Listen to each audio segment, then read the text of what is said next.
I was fired from my previous role.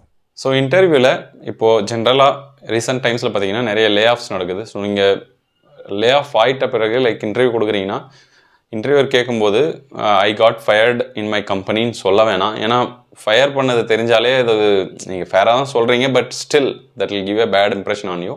நீங்கள் அதை வேறு மாதிரி சொல்லலாம். Like my previous role ended unexpectedly in my company, but I got lot of chance to work on this profile and I learn lot in this project அப்படின்ற மாதிரி ஒரு positive நோட்டோட சொல்லி, so அந்த ரோல் அங்கே முடிஞ்சதுனால நான் புது ஜாப் ஆப்பர்ச்சுனிட்டிக்கு ட்ரை பண்ணுறேன் அப்படின்றது மாதிரி சொல்லலாம். முடிஞ்ச அளவுக்கு நீங்கள் அவங்க ஃபயர் பண்ணிட்டாங்கன்றதை நீங்கள் டைரெக்டாக சொல்ல வேணாம். அதை இன்டெரக்டாக வேறு மாதிரி சொன்னீங்கன்னா லைக் உங்களுக்கு அந்த ஃபயர் பண்ணாங்க அப்படின்ற ஒரு ஸ்டிக்மா இருக்காது. அது இல்லைனாலே உங்களுக்கு லைக் எந்த இன்டர்வியூக்கு போனாலுமே நீங்கள் ஜென்ரலாக நல்லா ஆன்சர் பண்ணிங்கன்னா உங்களை எடுத்துப்பாங்க. ஸோ அதை நீங்கள் டைரெக்டாக சொல்லாதீங்க. இன்டெரக்டாக ப்ரீவியஸ் ரோல் எண்டட், ஸோ நான் புது ஆப்பர்ச்சுனிட்டிக்காக ட்ரை பண்ணிகிட்ருக்கேன்ற மாதிரி சொல்லுங்கள். மறக்காம சர்ப்ரைஸ் பண்ணுங்க. தேங்க்யூ.